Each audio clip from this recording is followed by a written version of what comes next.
State Physics Laboratory, DRDO. Speakers, Mr. Gadhadar Reddy, CEO, NoPo Technologies, Mr. Rupesh Kumar, CEO, XDLINX Lab, Mr. Harvinder Nagi, Senior Systems Architect, Satellite Catapult, UK, Mr. Anant Naik, CEO, Getech. Please come onto the stage, everyone.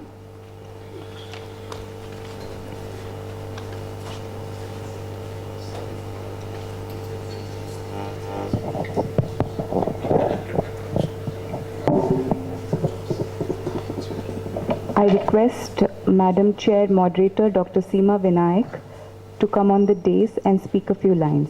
Thank you.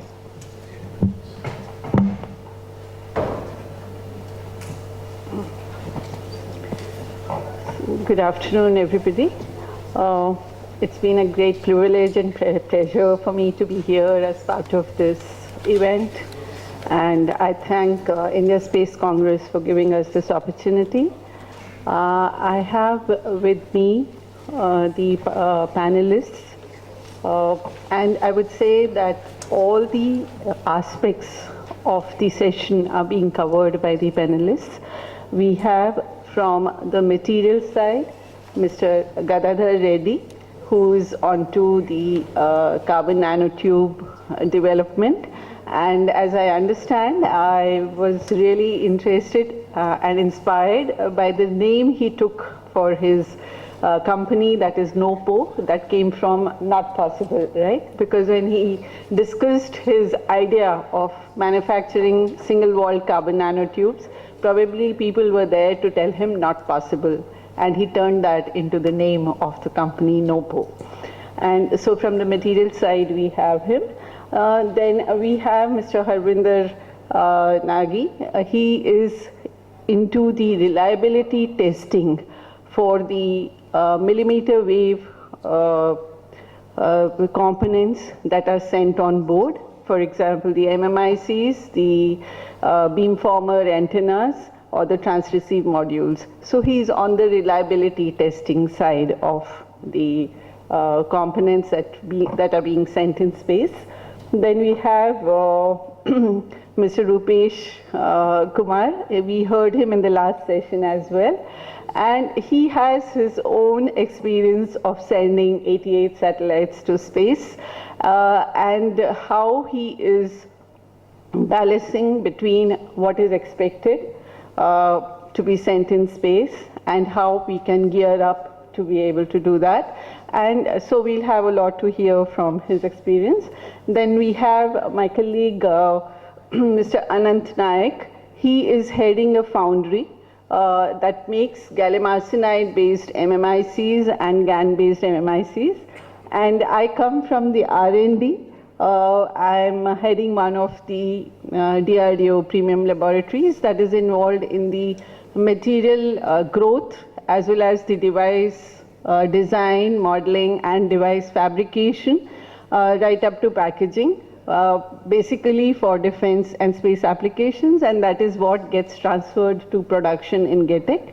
And Getech has to its credit of supplying number of MMICs to our space programs. We have our indigenous MMICs still alive in Cartosat and RESATs, and as recent as in EOS4. So that is the panel for you all. And before I ask any questions, I would just ask each one of the panelists. Like, why aren't we already in space? It's 75 years since people went to the moon, and when people have opened up space in a big way, like, why aren't we there already? The challenges are numerous, most often having to do with the complexity of systems involved, where we are pushing everything to its limits. And it's expensive because we are pushing things to the limits and still having to destroy them because we are just barely able to reach orbit. So we're looking at, okay, what's the potential solution for that? What is something we could do that could let us travel safely to space? So today, if you look at it, 99% reliability on a rocket is sufficient to take humans to space, which means of every 100 people who come to this conference, one is going to absolutely die. That's perfectly fine. That's accepted reliability for people to go to space. So think about that. Think how bad that is. While in an aircraft, it's significantly higher, automobiles are significantly higher, and rockets are just so tiny in terms of reliability. So the solution for that is to have a material that's very strong, that's very light, and that's something that we could no longer depend on nature to provide because nature wasn't giving us to mine it anymore. Titanium was the best we could reach out. So the next best thing was to use our brains, to use knowledge on how to create a material and how to use the theory of atoms to figure out how to do that. And this exists. A lot of science fiction authors actually figured out that, okay, if you have carbon atoms, if you could put them together, we can get really strong bonds and really strong structures. And this is called a carbon nanotube. And this is what we have pursued. And the reason why this material, we call it the ideal material for space, is because it's very strong, it's lightweight, it's about 100 times stronger than steel is. Its tensile strength of the tubes that we have made in Bangalore are about 120 gigapascals. These are tiny tubes of about a micron long, but they have this incredible strength. They can withstand radiation. That's the reason carbon is widely used for nuclear reactors. Graphite is widely used because of this reason, because carbon can reform its bonds without breaking. It can be used as a semiconductor. So a company called Nantero has been making radiation-resistant electronics, which can even withstand an EMP pulse based on carbon nanotubes. They have a feature called water transportation, which means they can transfer water molecules up to 100 times faster than anything we know of today. It uses a phenomena that's similar to how our bodies transport water.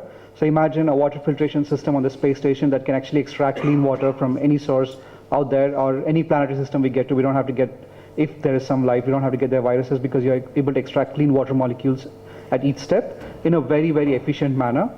And they're photoluminescent, which means they can emit photons very efficiently, up to 10x better than anything we know of today. These are all just bonus features that the material keeps adding on to say it's good for space. It's thermally conductive, almost as good as a diamond, about 3,500 watt per meter Kelvin. That's 10 times of what copper can offer today. And depending on the diameter of tubes, the same semiconducting tube with a small twist can actually be a metallic tube, which is very conductive, more conductive than copper is in specific performance. So this is what we have created. This is like just a slide showing how the production happens, which I can discuss later on during the panel discussion. So what we started off was about in 2011. We started by looking at how do we create the material, and as ma'am was pointing out, we went around telling people, I'm going to make nanotubes just fresh out of college, and people are like, you can't do that. It's impossible to make such a material because the tubes are just 0.8 nanometers in mean diameter. That means it's about 6 to 7 hydrogen atoms in diameter to be manufactured to an accuracy of 2 atoms, because anything beyond that, the material is not like suitable for these kinds of extreme applications where we want specific properties from that.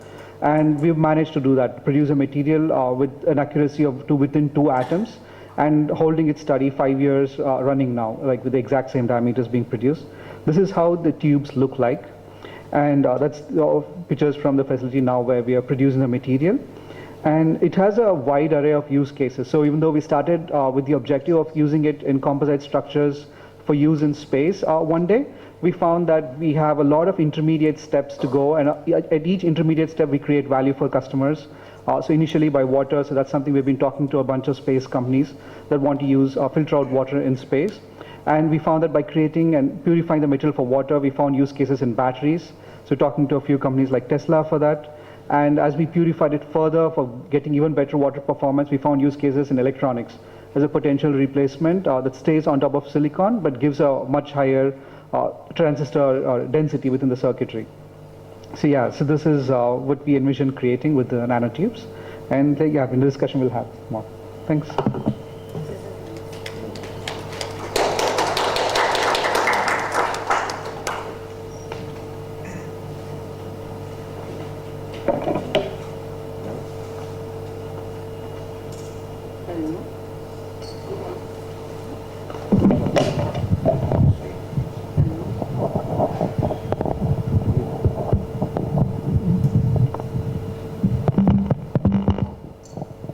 Hello? Guys, can you hear me? Yeah, okay, thank you. My name is Harvinder Singh Nagi. I work for a company, well, it's not a company, it's an organization called Catapult, based in UK. Sorry? You can be a little louder. Is that any better? Yeah? Right, start again. My name is Harvinder Nagi. I work for an organization called Catapult, based in UK. We're based near Oxford. My role there is as a system architect for future networks. Prior to that, I was head of engineering for a company making CubeSat payload systems for a low Earth orbit. So we were working at high frequency, millimeter wave up to K, KU, KA band, QV band, and up to W band. So I had various teams which I was managing, mostly for TRMs and some beamformers. So before joining Aralis, I was a freelance consultant, and I've been working with aerospace and defense industry for a good 10 years. And I was involved with some of the payload designs of ASCAT, Eutelsat, Inmarsat. So these were the transmitter chains. So we were designing and for flight, for space application. So designing engineering model and the flight models. One more venture was that before becoming a freelance consultant, I ran my own company, making products for ground segments, especially communicating with space. And ISTRAC was one of our customers here, which is part of ISRO, and along with other customers in Europe and Taiwan. And my background is, I got started as a radio frequency engineer or a microwave engineer. And so that's me. And I've got masters in engineering. I've also MBA as well from Bradford University. So that's me. Thank you. Mr. Rupesh. Hello all. My name is Rupesh Gandapalli. I am actually I'm with a company called XDLINX Labs. We're after building the spacecraft hardware platforms for various form factors like CubeSat through small sats all the way up to 300 kilogram class spacecraft. And prior to that, I was with Planet Labs, where this is the relevance to this topic, where Planet Labs being very first space startup, kind of commercialized this CubeSat as a constellation, and then launched about 140 satellites to start with, and then keep launching to replenish this already launched satellites to replace with the new ones. So during this journey, we did actually, because we being poor, as a planet, we can't afford just to afford the space grade components. So we actually started with picking up high performance sensors and the ICs from the industry, which been used for other applications, non-space till then. And we did the, we have developed the functionality around it, did the radiation test conducted, done this the environmental test, whatever that we could do that to best on the ground, and then we flown them as the tech demos into space, and then we confirmed that it's actually functioning to the expected limits, and since then we kind of brought them into the mainstream space missions basically. So we've done multiples of those components, right from optical sensors all the way to the various substrates and the ICs as well, like FPGAs and all. I think we'll get into more details as we progress in the discussions. Hello. Yeah. Good afternoon, everybody. And first of all, we thank the organizers for bringing all of us here together. The topic is quite broad, including composites and MEMS and compound semiconductors. Each of them may require a special session if at all we plan it in future. So, because it's a detailed topic and subject area requiring a lot of dependence from space sector. Coming to the compound semiconductor, as we know, everybody talks of the data links, then talk of the synthetic aperture radar, imaging from satellite imaging in various bands of operation, L band, S band, C band, X band, maybe coming up with a KU band and K band also. So GATEC is a foundry which was established by DRDO with indigenous technology that was available at SSPL. Myself and Dr. Seema Vinayak, our colleague, working on those technologies during that time. And subsequently, this was established and started functioning in 1996-97. And ever since we had a great collaboration with ISRO, we have been, including DRDO, we are mainstream at DRDO setup. And most of the satellites since 2004 or so are based and built around MMICs and TR module technologies that we have developed at GATEC using the indigenous technology.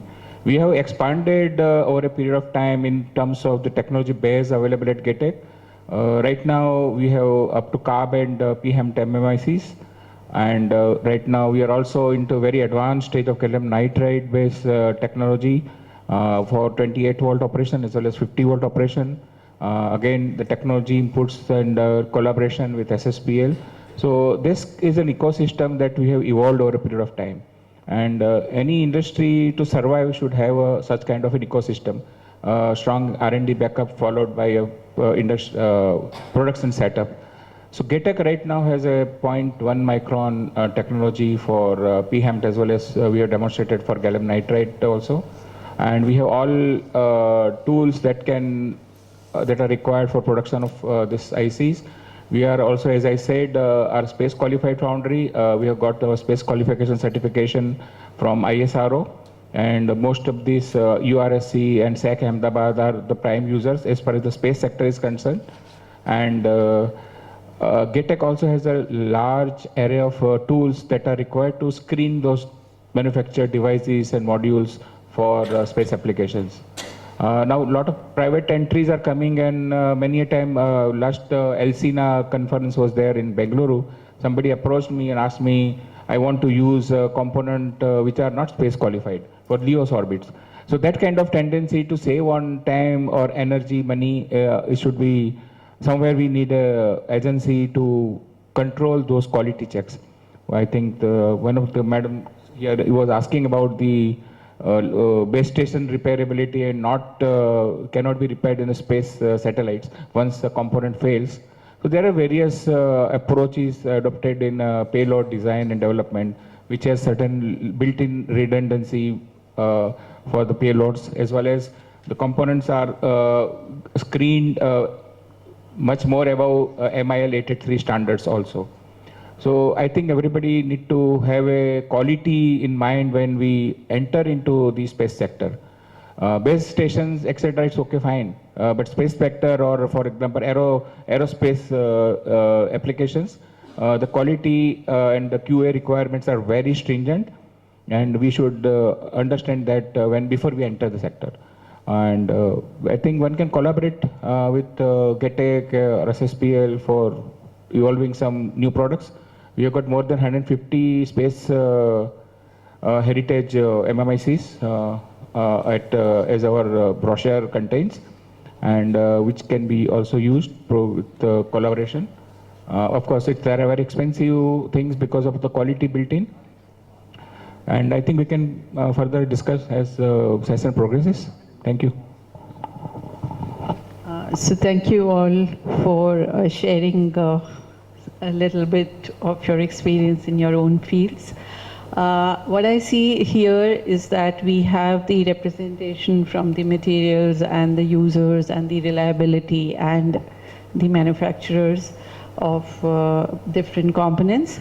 What we do not have here is a representation from a MEMS foundry.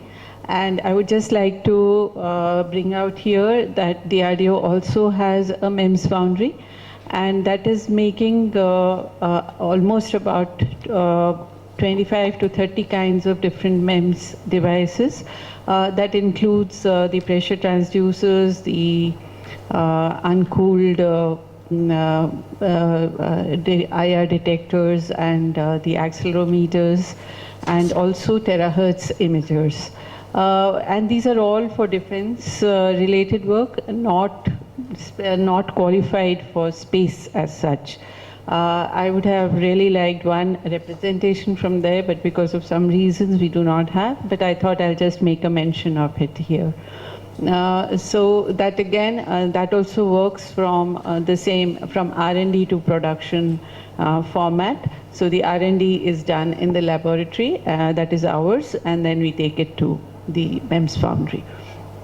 So with this, I would just like to say that as brought out even by Mr. Naik and everybody here, that reliability is something that has a very stringent, that is a very stringent requirement, be it the materials or the compound semiconductors that we use. So I would put this question to my panelists, that the available materials that have not been used in space, what do you think is their potential that they hold for space applications, and what is it that we actually look for? Radiation hardness, we know, the temperature tolerance, we know it is required. What is it that we are looking for, whether it is in terms of swap, a very small size, or the reliability over years? What are those materials that are holding those promises and are yet to be explored? So can I start with you? Yeah, so that's an interesting question. I think Rupesh will add a lot of information about that because of his experience having built systems with that. Yeah. I was just saying that Rupesh could share a lot of info about that because it's core of what they did. So what I've come across is in interactions with people right now, the very few interplanetary missions, and those systems require systems that are very reliable, tested out repeatedly, again and again. And so the systems have to build a lot of legacy for them to be reliable. But sometimes even the off-the-shelf systems, if they've gone through accelerated testing, they seem to work fine over long distances. And that seems to be the main precursor. Now, when it comes to materials themselves, a lot of times, like today, any nuts or bolts or any of these components, they're tested out until something actually does not fail and is safe, and only then it's utilized. That's what makes it more expensive. So it's really about the criticality of the measurement. We have something that's very small, that's repeatable, that's easy to put out, like a bunch of DOE satellites. It's probably we can take a few lesser steps of testing and actually save money because the launch itself is going to be much cheaper. Hi. Yeah, what I would like to add is, well, this is purely on semiconductor side of things because that's what my experience is. It's very important these unqualified parts need to be tested to the levels that they can go in space. Purely that if we don't do these things here on space, I know we have had certain instance where material's been sent and they're fine, you know, that's okay. But there are very prime examples. One of the articles I was reading on space.com, one of the Russian Mars rover, which failed because of the radiation. It's just orbiting Earth, and that was 160 million worth of project they had. So that means that's just adding to space debris. And equally, you can't go up there, as it was pointed out in the previous session, that you can't go up there and fix it, repair it, or bring it back easily. So yes, we do need to engage with all the semiconductor manufacturers so that they can start doing some lab testing with ESA or NASA, or I'm sure ISRO's got their own standards. So they need to be engaged at very early stages. Now, they need to be given, so this is my experience back in the late 90s when I was doing a design for an ESA program. It was ASCAT, it was a scatterometer for a weather satellite. The issue I had was that I had to produce one engineering model and 3 tried models. That means only 4 parts plus 10% attrition. Okay, there weren't any suppliers who would supply us these parts because the quantity was less than 10. But at the same time, in the late 90s, 2G, well, not 3G, but 2G and all these telecom sector was literally picking up, and they wanted a high volume production, high volume manufacture, and the 4 or 10 parts wasn't their, they didn't want to support that. So I think there need to be a bilateral engagement with the semiconductor sector as well, who will, support. I know Leo is taking off. Yes, we are using automobile parts, but still that testing need to be done to prevent, say, space debris. That's my point. Sorry, I love sustainability. I want to keep it this way. Thank you.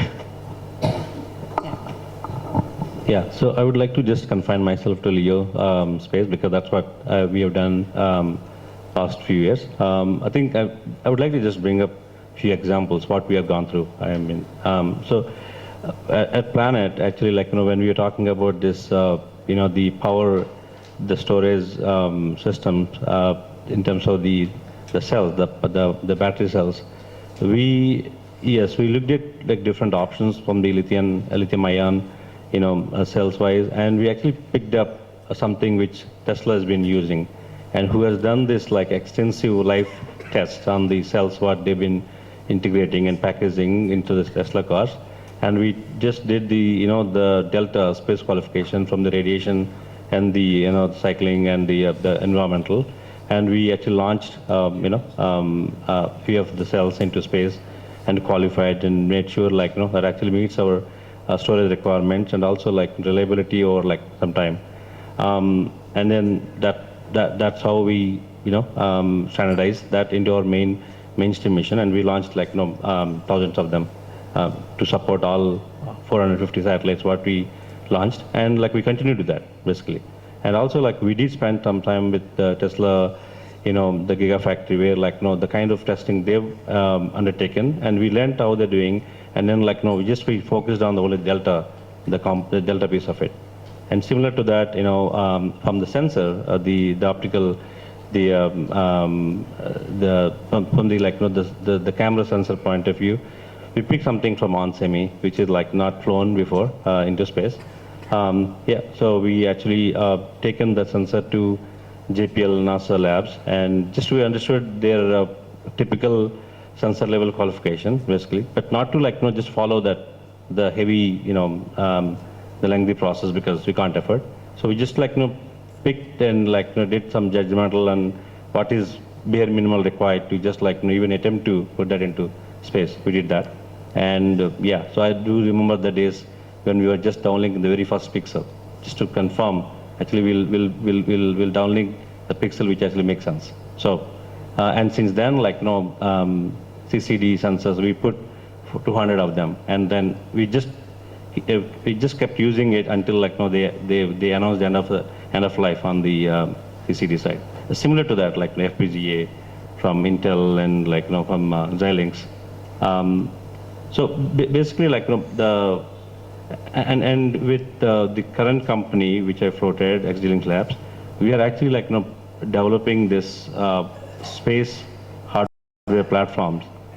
To me, that's how we think we can enable, testing some of these, MEMS, one of my panelists mentioned, to space qualify, right? Like, and we are actually dedicating some of the CubeSat platform just for the tech demos, right? Like, just to qualify the tech, the ICs, whatever, like, we would like to leverage it from the cross industry, and see how it goes, rather like before we actually like, prioritize into the main mission, basically.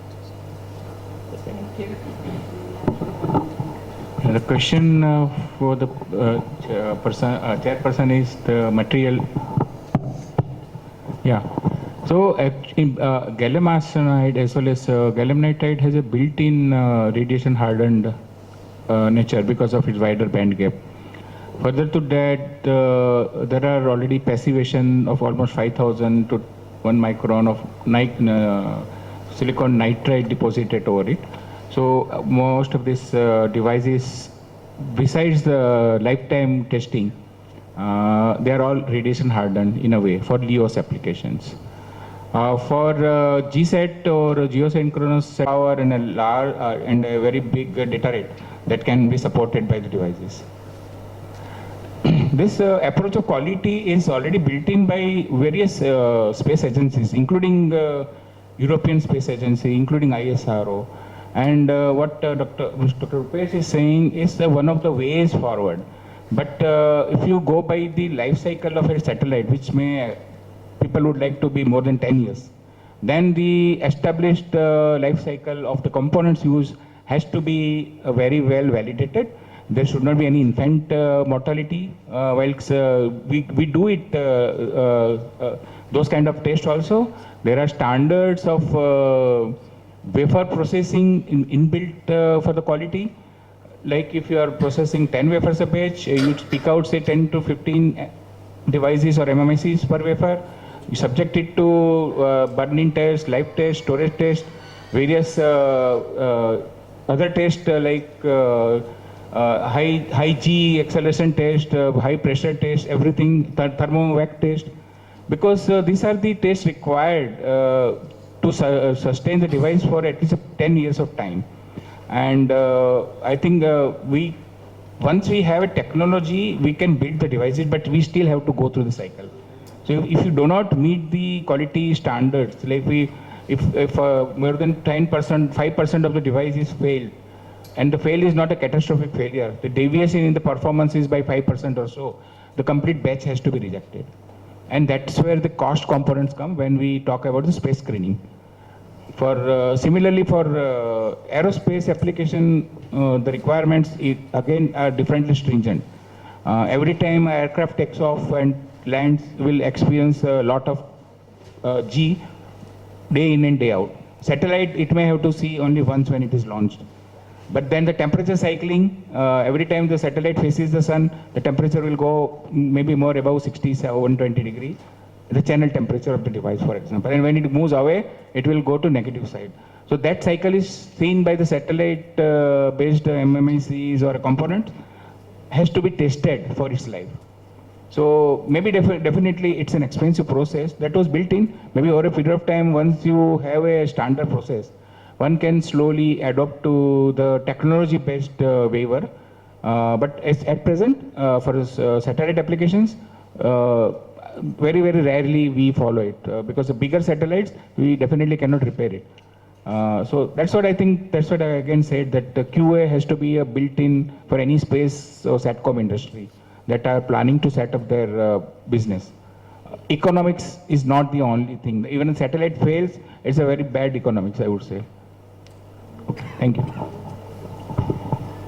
So there, I think the message is very clear that reliability is a 100% requirement, and if it is anywhere less than that, then the cost that we are trying to save on ground is probably will be lost once the satellite has been launched. With gallium arsenide and GaN, of course, Mr. Naik has mentioned. GaN till some time back, because of its inherent defects, was considered to have different kinds of, not the same space qualification tests, but different sets. And now they have been sent up. What one sees is that having the tests, the standards of testing in place is the requirement for any space application, and that has to be followed by the industry as well. And what Rupesh has said, that he would be providing that kind of a platform for MEMS, for space applications, that is something really that is going to be an asset, I would say. Now coming to what the India Semiconductor Mission has announced to invite maximum number of private players into the semiconductor industry, and then make India self-reliant in this area. I would like the panelists here to say, because we are representing both government and private, and from European Space Agency as well. So what is it that can be done to actually promote this participation? Or put it otherwise, what is it that is a hindrance? Either way, one can address it. So can we start with you, Rupesh, this time? So your question is about the local semiconductor development. Yeah. I think to me it's a long game basically. So yeah, I think at least as an industry, which I am actually currently working on, I think me even sourcing these semiconductor components is the challenge. Supply chain being right, it's a pretty challenging days, but also two areas where I'm going through few issues here. One is being sourcing and getting the procurement done and and getting this customs clearance and getting the access to the component which I can actually build and launch into space. And the second one is the access to the semiconductor industry. So one area we are working currently is on the solar cells, basically, which is the space grade. There was a plan where some kind of a technology transfer where we can just companies like Solaro or Azure can actually set up their manufacturing in India that actually caters the demand from India and the neighboring countries. So that is a good that's the first step towards we actually go and look at this the whole development and this whole ecosystem being built and produced here locally. So I think 2-3 steps, right? One being just to be able to flawlessly import these components being globally available, and then second being getting some technology transfer where this the production can be enabled, and then third step would be completely owning, indigenize this whole semiconductor design and manufacturing, and then scaling. Thank you, Rupesh. You'd have some. So, thank you, ma'am.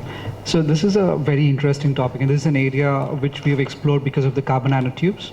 And so we are one of the few companies actually working with TSMC. They're the largest chip makers on the planet. Now, with the current policies, what I see is we are trying to catch up with everyone by trying to replicate what the world has.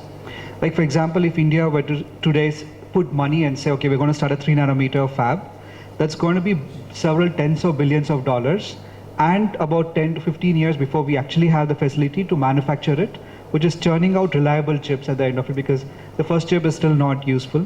I was talking to some folks recently who were like, okay, the first chip that comes out of any facility is called the golden chip. And in India, we still, in the private sector, we have some fabs, but nobody has had the recent ones. So these guys could not produce a golden chip because they could not get the high purity water that was needed from within the facility, because the groundwater there was bad. So it's intricate problems like this add up, because of which the timelines are stretched out. The only way for us to stay ahead or actually be ahead of the curve is if we invest into newer technologies. Instead of trying to catch the train that everybody is riding on, we have to plan for the next station, get there and be there before everybody else on time to catch the train. So that's what we have to do, to invest into technologies. But that again asks for risk money to be put in place, because we can't just depend on one tech and say this is going to absolutely be the success factor. We'll have to invest into a few alternate technologies and be willing to lose money on that. Often in government projects, what I see is they're not willing to lose money on an R&D. It's R&D is expected to yield guaranteed results because somebody in the West has done it guaranteed. So that doesn't help us being ahead of it. That could probably be one major thing that needs to change in our thinking, where we are no longer in the catch-up mode, but we are in the leapfrogging mode. And that only happens if we move to a completely different tech base, or if we move to something that's light years ahead and start building out the entire tech stack for that.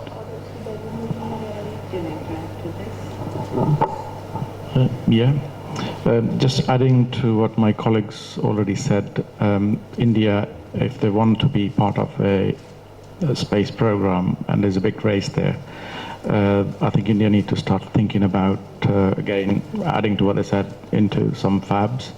Local state governments really need to give incentives for different companies to come and, open fabs. Academia really need to, go hand in hand with some development, because the resources is a big problem for any fab. You need very highly technical, skilled people. So it's one way of doing it, either local or you get from abroad. But looking at India's population and academia, I think we should be able to do it locally. And in general, at the moment, the way I see supply chain it's very long leads. We were trying to source FPGA, and there was on 56 weeks lead time. So yes, India can be there, and they can place themselves within one of the competitive nations. At the moment, I think they're only either Southeast Asia, which is China, supplying ICs, or Americans. So Americans is another big issue which they've been discussing, which is ITAR, and you can't get what you want to use in your design, and that's another hindering for any designs. Okay. Yes, I think I would add to what you said earlier, that the numbers required may not be as large as to kind of attract a private player to come and open up and invest so much into a foundry. That is also a limiting factor. Because that is what you brought out in the first round, that when you designed, you needed very limited numbers, and nobody was ready to provide you with that. So, Nike, with you. Yeah, the government is, as we all know, that come out with a very aggressive semiconductor policy, and they're putting up a semiconductor mission to monitor that.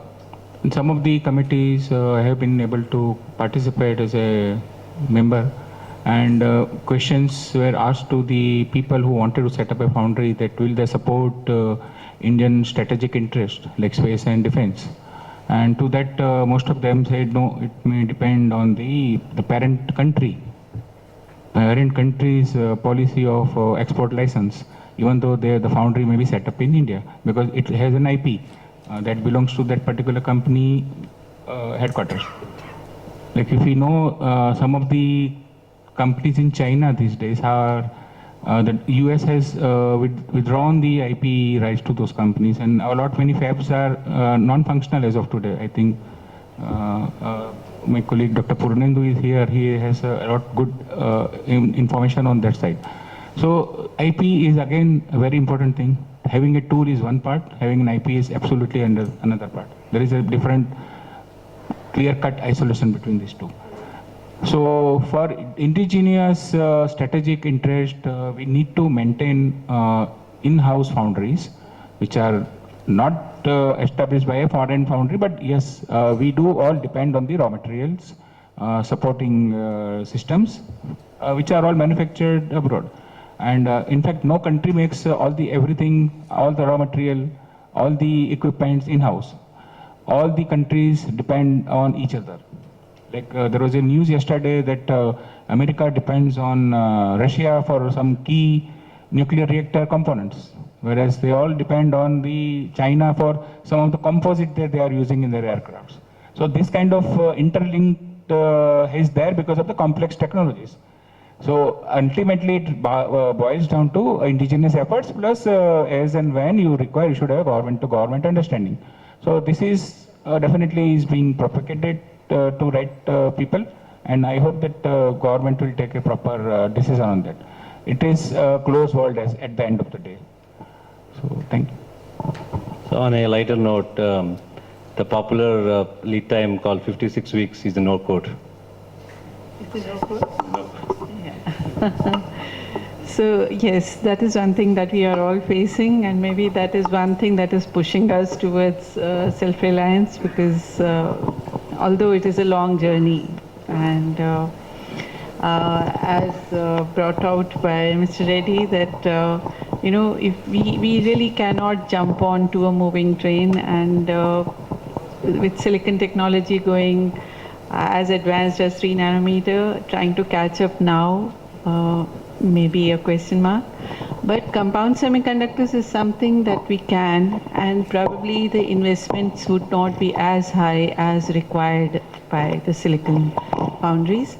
And therefore, I feel most of the private sector, private players must think seriously on jumping on to the compound semiconductor requirement, and that is something futuristic also. We would be, just like silicon requirement can never be less, but the same is going to hold true for compound semiconductors. And as Nike has brought out, that no country has just everything that we require. Maybe we can be the leaders in compound semiconductors. That is what we can look at.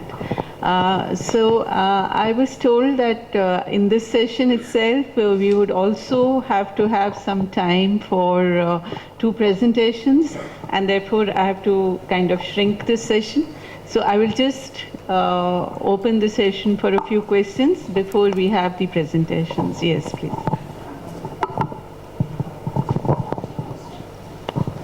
Thank you so much. I'm Arun Prakash from Satellite Applications Catapult. It was really insightful session.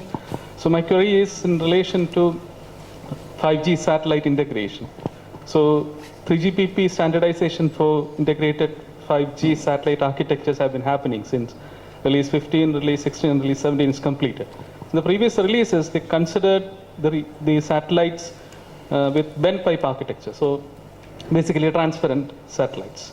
So in the upcoming release 18 and release 19, in 3GPP, regenerative satellite architectures will be considered. So that means we will have a processor on the satellite. We are trying to put a cellular tower functionalities of a base station on a satellite. So all the functionalities of a base station, like DSP processor, PGAs, or we have high power amplifiers on the satellite, so we might need predistorters to remove the non-linearity. So basically, we need all the functionalities of a cellular tower to be on a satellite. So, and the standardization will be, release 90 will be completed after 2024. So how matured is the current technology so that it will be, the implementation will be in line with the standardization process?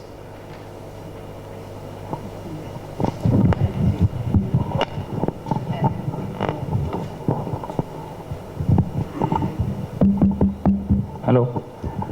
As you said, it is, I'll take somebody else want to add it network. Base station has a high power requirement, and you also need to have a cooling requirement for the various components that are used, which are high power. And the only solution that, I don't know whether somebody is ready to use microsatellite as a base station from where it will draw the power. Somebody has to work on that part. Secondly, one can have a high efficiency technology like gallium nitride, which is almost 50% of PAE. So that kind of thing can be adopted, but the requirements and the cooling requirements, one has to work on that actually. And I don't know whether any work is being done for that. Base station is into really big value, big amount of energies. And it cannot be, maybe you can, what you can do like FPA, array radars, space, you can have an array of satellite like constellation we are anyway talking about. So each satellite, the complete can be distributed among say 10 by 10 or 100 by 100 satellites. The powers can be distributed. Not one base station power cannot be given by a satellite panel even also, even if you are using a very high efficiency multi-junction solar cells. So the cooling requirements are also very important. So I think one is to look for it. If it is distributed among various satellite constellation, it may still be possible, because otherwise base station energies are really very high. Thank you. Yeah, hi. I'm just going to add to Arun's point. Arun and me actually on the same project. We work for the same organization. So that's one of my projects. So yes, it is a big challenge to bring the processor onto the satellite. Majority of the processors are very power hungry. And then there's going to be balance of how much energy you can harness from sun. So there's various aspects. So all the processing power has to be done with silicon, and silicon is very prone to radiation. And there are a number of incidents on single events, latch up, it can toggle the memory. It could literally shut down the system with one single spike of high energy cosmic ray. So yes, there is a lot of work need to be done. And I think India can find that gap in the market. There isn't one at the moment, by the way. We are looking into this as a feasibility study on an ESA program.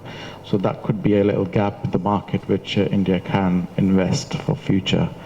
Obviously, may need to start with some collaboration with the European or American company or whatever, but they really need to land here to do some work. So that's my point. Hello. Yeah.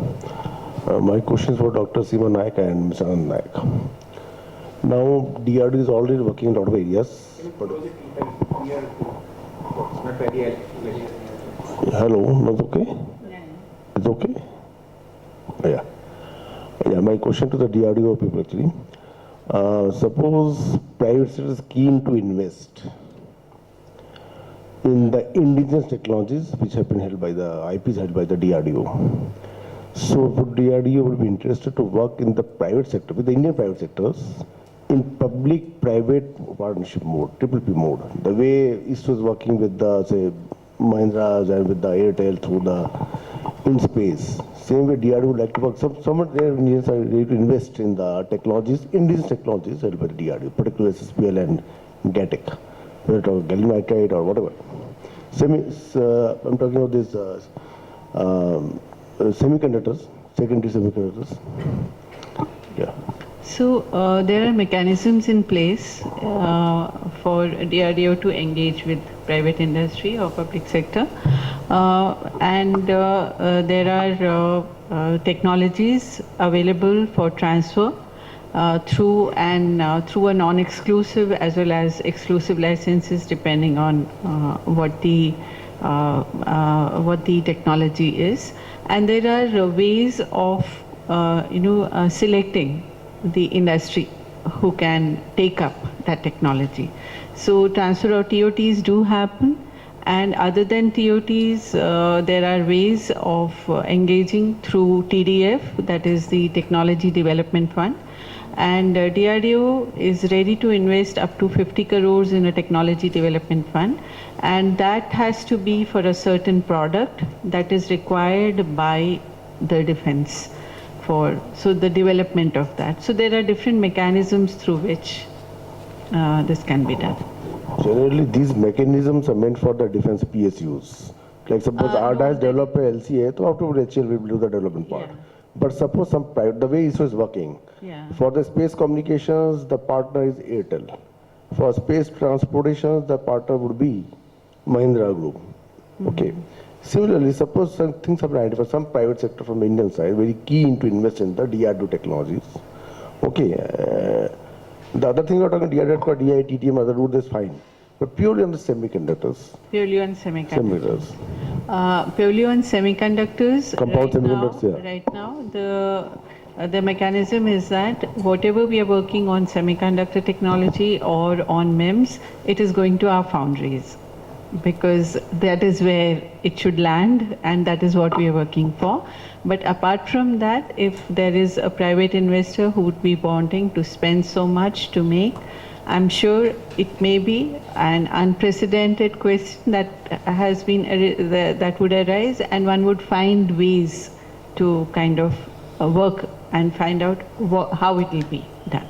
Because till now we've not had any such kind of requirement that anybody, a private sector is ready to invest in a foundry, and whether we would be ready to give that. Right now, unless we had foundries like GATEC or StarC, we would not have any place to land our technologies in. So you just develop them and then just keep them with you. You are not able to produce them because you do not have those foundries. So government had invested, I think, somewhere back in 90s and early 2000, so that whatever we are working on can actually go into production. But the question you are asking, that has not really come to us ever. If it comes, it'll be worked around, definitely. Why not? I will write to what Dr. Seema told.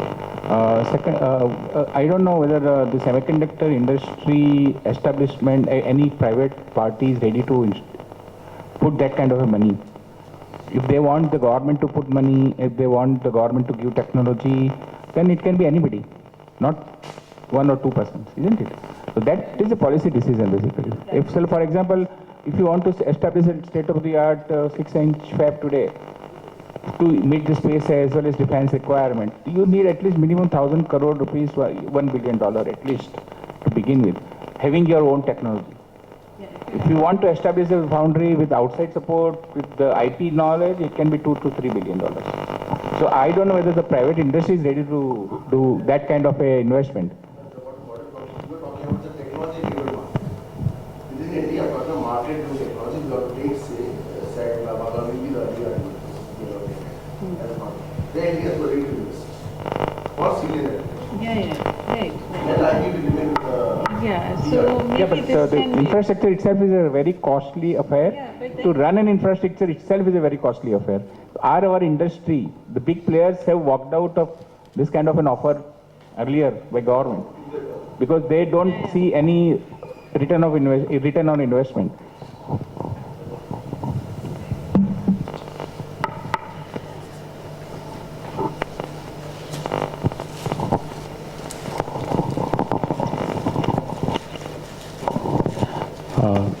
I'm Raghav Murthy, adjunct professor from LPU.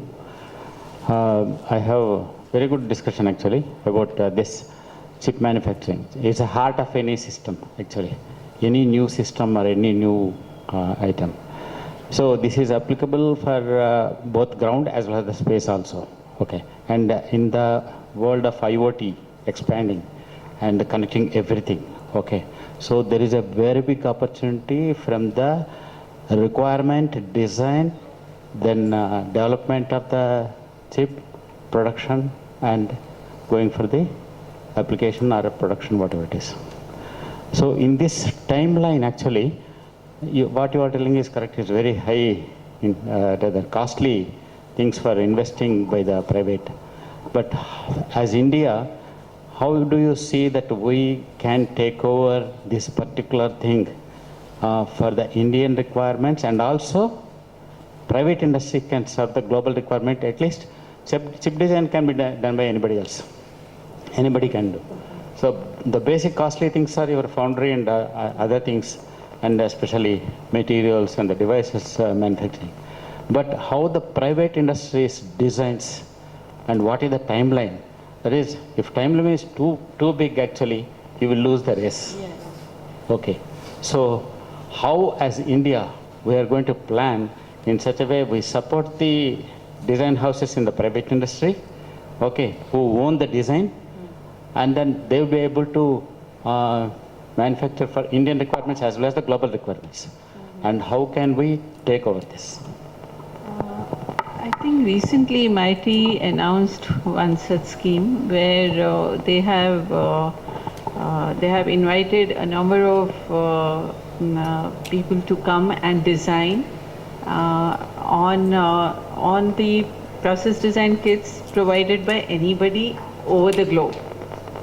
So that is one thing that government is kind of really promoting. And if it that is silicon based maybe. Compound semiconductor based, I've not really heard.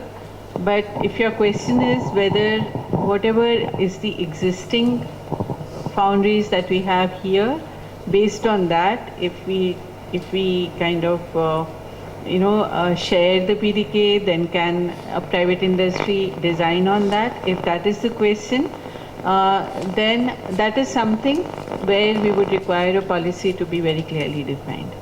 Because the foundries that we have are catering to completely the defense applications, and the numbers there are large enough for the foundries to sustain. Am I right?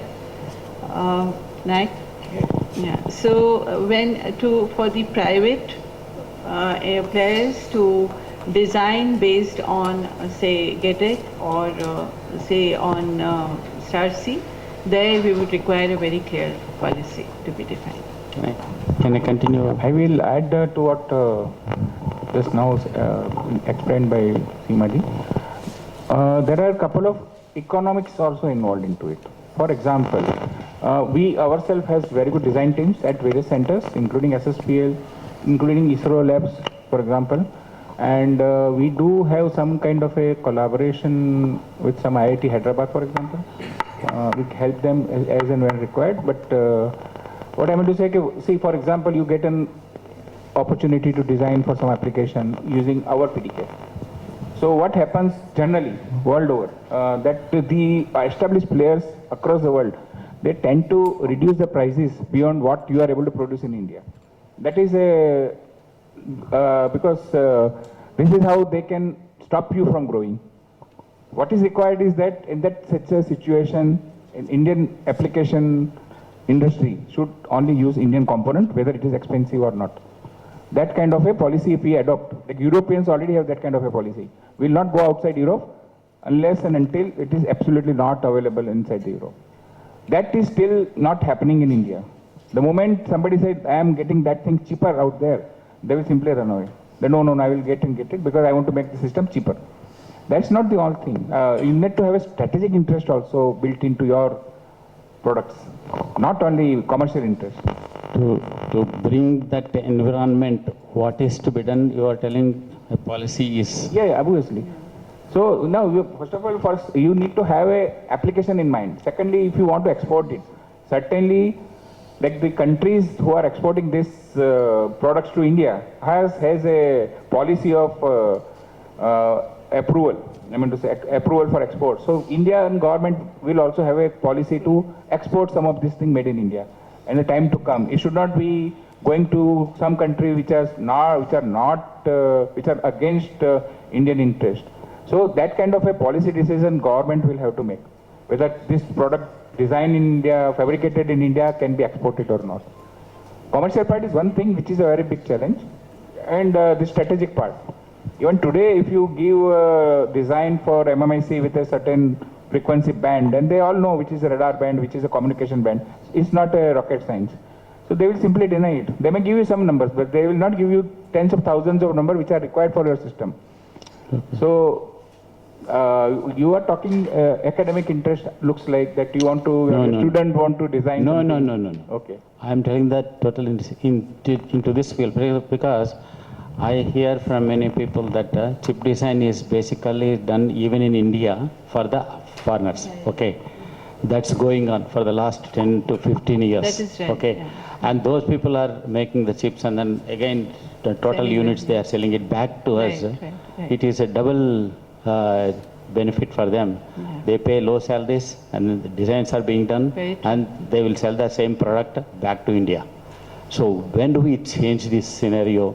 I think what is to be done, I think people are the best to think of it and then suggest Right. to the government. Yeah. Right. Okay. TDF scheme, I hope I want to that. TDF scheme that we are Better than the mic. No, that is better than the mic. That's what I mean. A lot of echo is there. Yeah. So, we have our own scheme, TDF Technology Fund. This is within the capacity DRDO. Why don't we make them mandatory to all the IDEX players and the TDF beneficiaries? TDF is open to any industry. To anybody. Okay, fine. To use the SSPLs or star Cs, MEMS sensors only. Like ADA, a lot of things actually we're using for TDF. So maybe make it mandatory. The way the Intel or Amazon or Google or they make it mandatory. You would use this platform only. Otherwise you won't get the money. That is what. That we need to have internal. This is that that we, yes. even if little expensive, we will use our own components. Yes. Make it So mandatory. All DRDO things, what are TDF beneficiaries, they should use in DRDO. yes. Right. DRDO's products. But Right. all the Absolutely. semiconductor chips, Absolutely. Even the sensors. Yeah. So that answers how to promote your indigenization. And then think Yeah. of exporting Right. things. Right. So thank you very much for the participation from the audience as well as the comments and participation from the panelists. Thank you very much. And Thank you, ma'am, and thank you all the panelists. I now request Akshansh from Shastra University to present his paper. This is part of SIA-INDIA's initiative where we had invited original research paper submission, and we have two winners with us in the third place. So, Akshansh, after you, I request Vinay Kumar Reddy to present his paper. And you have 5 minutes each.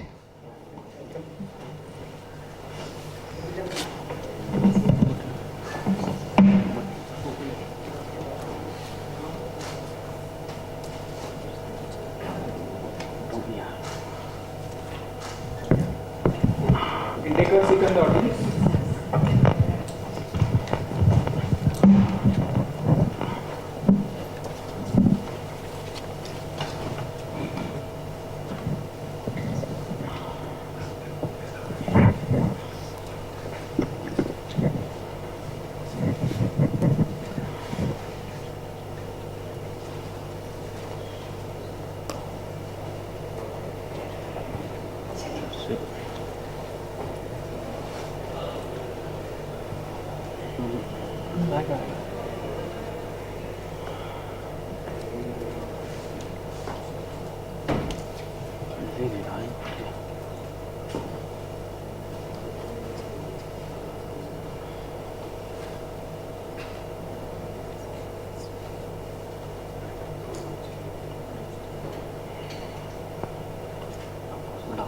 Duplicate में डाला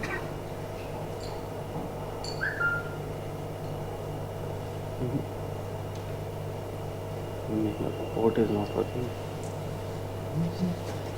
I think. कल तो काम करा आपके पास pen drive आ जाएगा ये? Pen drive में है अनेबल है। पेन ड्राइव दे दो मेरे को, मैं पेन ड्राइव इसमें डाल दूँ।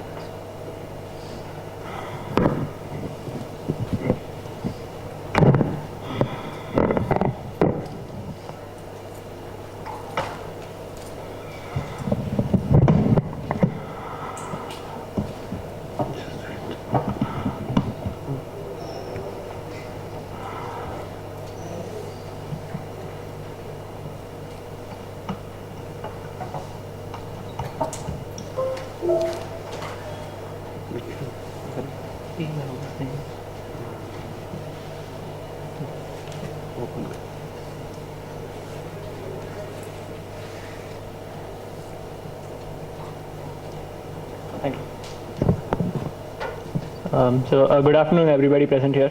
So first off, I would like to thank the dignitaries that were here and who gave us their opinion on so many different topics.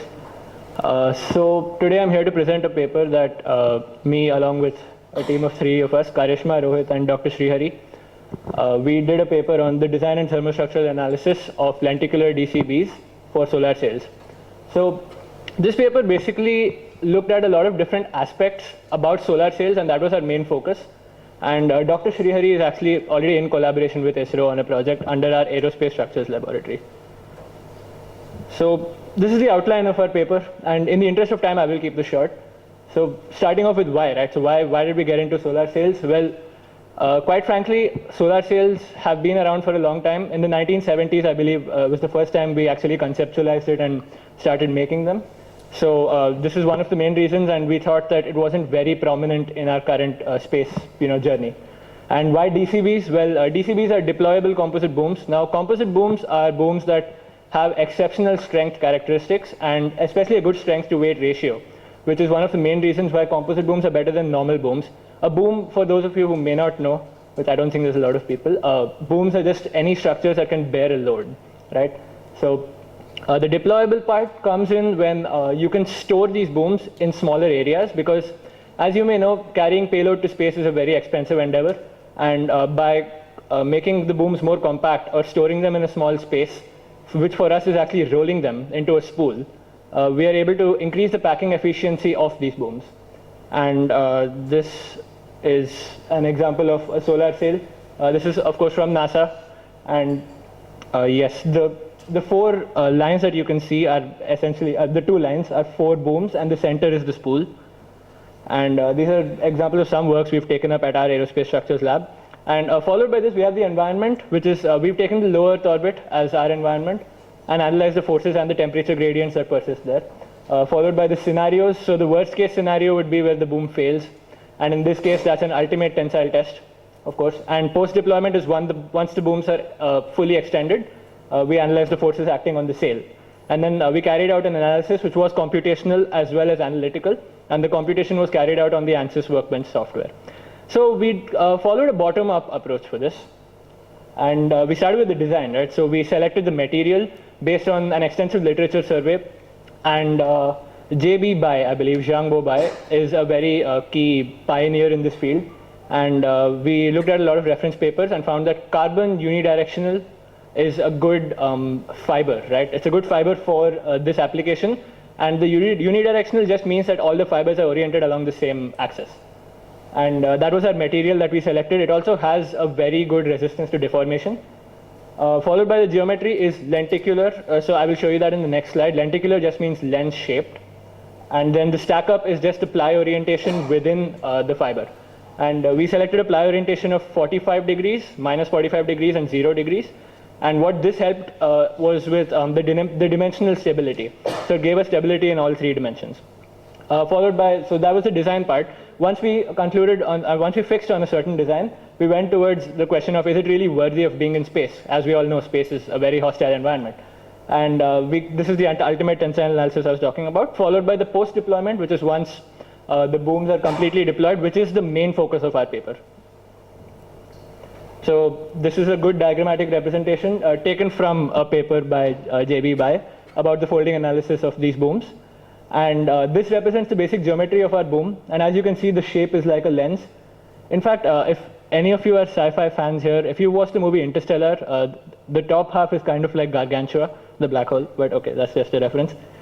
And this is a depiction, a very simplified depiction that I made on MS Paint because it looks really simple. And as you can see, the boom lengths are 1 meter each, and they hold together the sail like this. Now, in the post-deployment analysis, you have a variety of parts and a myriad of problems.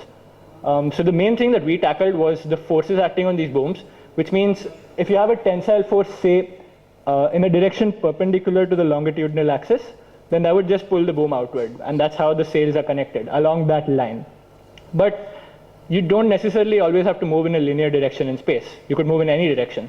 So when that force is at an angle, it will create components. And one of the components will be along the longitudinal axis on the surface, and one of them will be a torsional component. So it's like a shear component and a torsional component.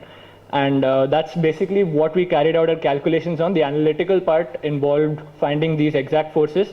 And we used techniques that are relatively really simple, like Newton's second law, literally, and we found the pressure radiation due to the photons emitted by the sun. And we used the value of solar irradiance, which is essentially the intensity of the photons coming in, at the surface of the Earth. We approximated it to the low Earth orbit because, again, the scale, right? The sun is really far away, so the distance from here to low Earth orbit is not as much compared to that. And we carried out the analysis. So this is, first off, the ultimate tensile test. And the ultimate tensile test is, as you can see, the top part is a fixed support, and the bottom part is a uniformly distributed load that we varied from 0 to 10 newtons. And mind you, 10 newtons is a lot of force, considering radiation pressure, like that's pressed on by photons on a sail. It's a lot, because that force is of the order of micronewtons. So this is essentially what happened over a period of time.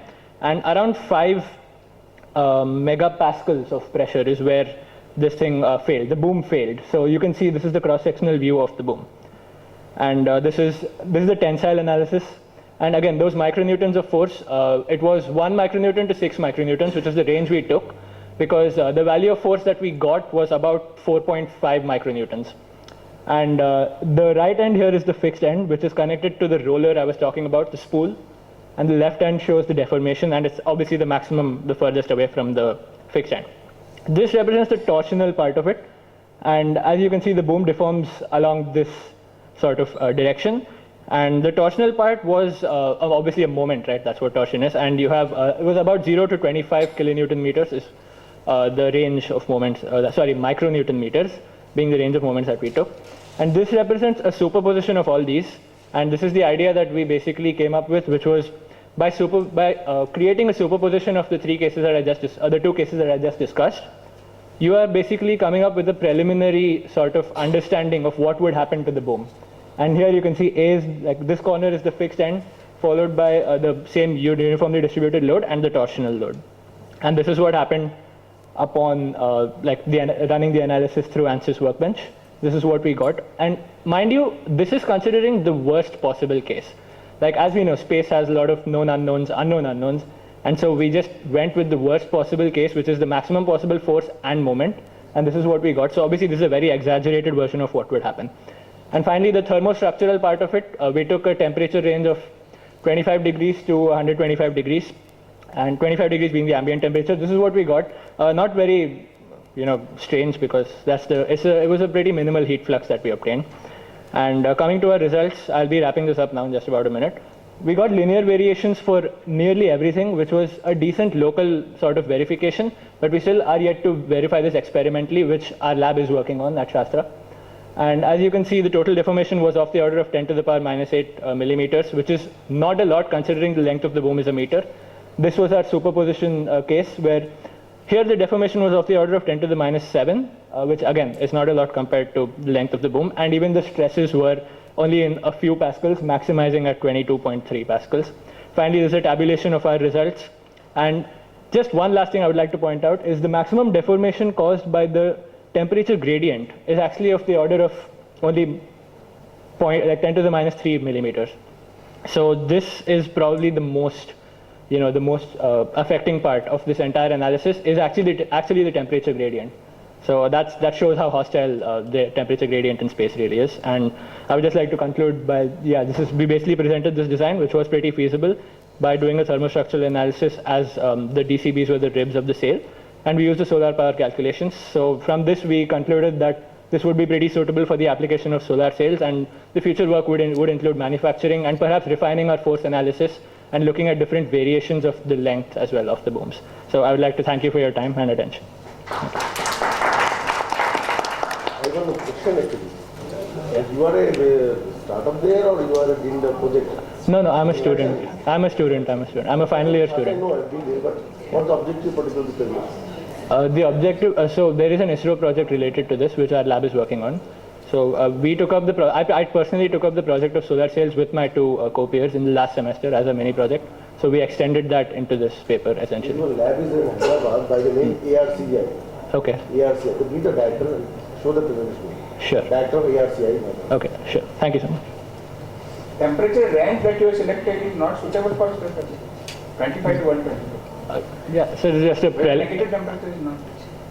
that's true, sir. This is just a preliminary analysis, so we didn't go into it. Yeah. It has to be there. Definitely, yeah. Sorry? The weight, we didn't work on the weight, sir. We only took the conditions there. Yeah, that's true. But this is a very ultralight thing, composite. The composite structure in general has a very light.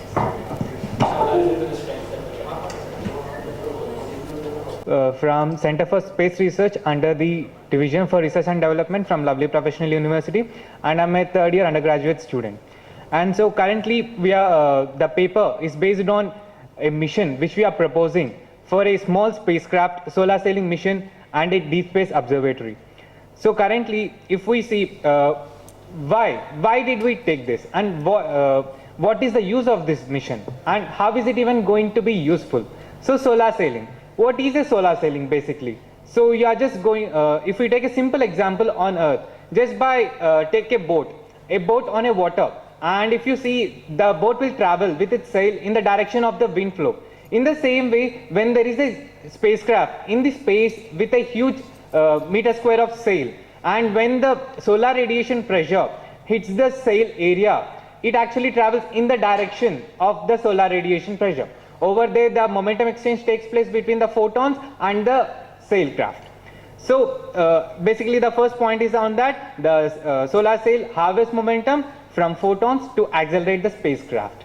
And how is it useful, the solar sail? Like if we think of the applications, so the solar sail applications varies. Like the first thing is for the deorbiting. So currently if we see after the life cycle of the satellite ends, we need the deorbiting mechanism for sure. So if a spacecraft uses a solar sail as a propulsion, not only for the transferring from one orbit to another orbit, after the end of the life cycle of the satellite, it will be deorbited. And if you think of what is that even practically possible? So an American company named Planetary Society with their two spacecraft, with their two satellites, LightSail 1 and LightSail 2, have already demonstrated this, and the missions were quite successful. And then what is the advantages when it compares to the current chemical based propulsion or electrical based propulsion, and when we compare to the solar sails? So if we see for a satellite, if we keep if we have a chemical based propulsion, it occupies maximum area of the volume of the spacecraft, and also the weight of the satellite also increases gradually. So without that, so the over here what we'll be doing is we'll be making a solar sail with an area of almost around 30 to around 200 meters square, which will be varied based on the size and weight of the spacecraft or the satellite, and we'll be folding it into the compartment, and then we'll be attaching it to the main satellite. So in that way it works, and then after going into the space we'll be deploying the huge sail area, and in this way we'll be not using any kind of propellant is required, and the mass of the spacecraft is also quite reduced, and there is a more application in this space and also in the deorbiting mechanisms. So the first solar sail has been tested by JAXA in the year 2010, and it was an interplanetary mission to the Venus. And then the next followed by NASA, NanoCell D2 and LightCell 1 and 2. And recently now in Artemis 1 mission, NASA is sending a satellite named NIASCO to the near-Earth asteroids.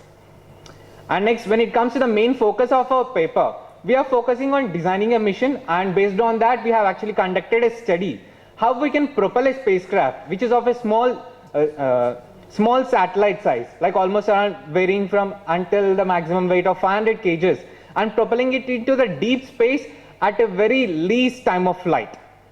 And then next, when it comes to it, we actually kept a main focus on not using any fuel or less amount of fuel, and then implementation of maximum amount of scientific payloads in it. And then how do we do that? First, as I mentioned, if we for a satellite of almost around 500 kgs, we need almost around 200 meter square sail, and it will actually provide us the enough acceleration to propel it into the deep space. And next, how are we going to propel it into the deep space as fast as we want? So currently, if we consider the fastest deep space mission was the New Horizons mission. So it is actually traveled to crossing the orbit of the Neptune under 10 years, which was previous record was almost around 14 years or something around it. So it travelled almost around 10 years. Through this mission, we are focusing to reduce it almost around half of it, almost around 5 years, the total time of flight to cross the orbit of the Neptune. So over here, and then the New Horizons have used the gravity assist maneuvers to actually cross the path. And then next, implementation. Over here, what is the main observatories which we are doing? What is the main focus of our observatory? We are focusing on observing the deep space objects like Kuiper belt objects, so outer solar system structure and exoplanets. And next, what is a solar photonic assist? So how we are going to propel? So just like a normal spacecraft using gravity assist to travel into the deep space, the solar sail can be propelled into the deep space using solar photonic assist. Over here, this, in a simple words, what we can say is we are going to take the spacecraft from the Earth's orbit and towards the minimum solar distance. Like as you can see in the first figure, we are going to take the spacecraft from the from the Earth's orbit towards the near solar distance, minimum solar distance. The maximum distance, the maximum distance which the spacecraft can bear to actually be in the stable condition, and also to travel into the deep space. So we are going to take the spacecraft to the minimum solar distance, and over there we'll be focusing the sail of the satellite completely in the direction of the solar radiation pressure. We know that the solar radiation pressure varies through the distance. Like if we consider near our Earth, it is almost around quite faint. Like the acceleration which we are going to get is almost 0.09 mm per second square. But near this, near almost around 0.1 AU, if we consider a 200 meter square sail will almost gain around 2 mm per second square. And gradually, as it is being focused in the same direction, the velocity at which it is traveling keeps on increasing. And then how we are going to take the spacecraft from the Earth's orbit towards to the minimum solar distance, like based on the orbital dynamics of the solar sail, by varying the cone angles and etc., we are going to take it from the Earth's orbit towards to the minimum solar distance. And then what are the results through it? So we have actually conducted a study, we have gone through the different papers where the scientists have done the research on it and got the results of it. And over here, if we see the results, so the first figure which we can see, that they are using the one solar photonic assist, and the characteristic acceleration was almost around 2 mm per second square, and the minimum solar distance which we consider was around 0.1 AU, and the time of flight was around 933 days. So it was almost around 2.5 years, that's it. If we can do it at a 2 mm per second square acceleration with an ideal solar sail configuration. That is a main consideration which we have taken over here, and the sail area is almost around 200 square meters. And in the same way, if we consider the remaining until the worst case scenario. So until the worst case scenario, it is going to take almost around 4 solar photonic assists, and in that same way 2, 3, 4. And the maximum time of flight which we got was almost around 6.4 years. So varying from 1 solar photonic assist to 4 solar photonic assists, it is varying from 2.5 years to 6.4 years. So considering the New Horizons mission, which took almost around 10 years, so this almost cuts the time of flight to almost half of it. And yes, And next, our study is completely based on developing the mission for the deep space, and we have conducted in the primary study we have done on it, and we have actually gone through the main trajectory of it, and we have studied majorly on the solar photonic assist and designing the trajectory. And due to the solar photonic assist trajectory, it converts the trajectory from the parabolic one to a hyperbolic one. And these are the done research which we have done, and we have written it in the paper. Who is the sponsor of this project? Yes. Who is the sponsor of this project? CSR, Center for Space Research from our lovely professional university. We are having a separate department, and we are doing it over there. Yes, sir. You are in third year, yeah? Yes, sir, third year. Pass out fourth year, you started a startup. Is it very much demand globally? Yes, sir. So that is what. Yes, sir. So currently, if we consider the missions which are there presently, they are using the chemical and electrical, or after some time, if we think of a deep space missions, they are going to die after some time when the life cycle of the satellite completes. But the solar cell is a kind of propulsion which we don't need any kind of fuel at all, just using the solar radiation pressure which is available in the space, and then traveling into the deep space like a slingshot, and then we can use some kind of presently RTGs and all for the powering of the satellite, and then work on it. You start a startup actually. This is a good demand. Plus they are the future entrepreneurs. Yes. Yes, sir. Thank you so much. Yes, sir. That is what we are actually first of all thinking of, developing the system for the deorbiting, and then we'll go proceed with this. Is you in electronics communication or mechanical? No, sir. I am from aerospace engineering. Yes, sir. How is it different than the Voyager series of missions? Sir, they are also within the same solar mission. No, is it something different than that? In the Voyager series, they haven't used this solar photonic assist or something. Most of them they have used the gravity assist to travel to the deep space. But over here, the solar photonic assist is somewhere where you will use the huge sail area. Like if the satellite is this much, the solar sail is going to be this much.